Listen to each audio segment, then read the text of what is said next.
Hi. Hi Vicky. ಅದು ನನ್ನ ಹೆಸರು ವಿಕ್ಕಿ ಅಲ್ಲ, ಅಭೀಶ್. ಓ, ನನ್ ಪಟಾಯಿಸಕ್ಕೆ ಹೆಸರು ಬೇರೆ ಹೇಳ್ದ. ಅದು ಆಕ್ಚುಲಿ ಅಭೀಶ್ ಹೆಸರು ತುಂಬಾ ಚೆನ್ನಾಗಿದೆ, ನಂಗೆ ಇಷ್ಟ ಆಯ್ತು. ಓ ಹೌದಾ?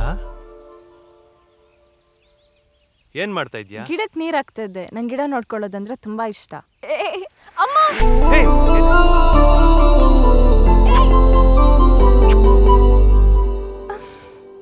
ಹೇಯ್ ಏನ್ ಮಾಡ್ತಿದ್ಯಾ?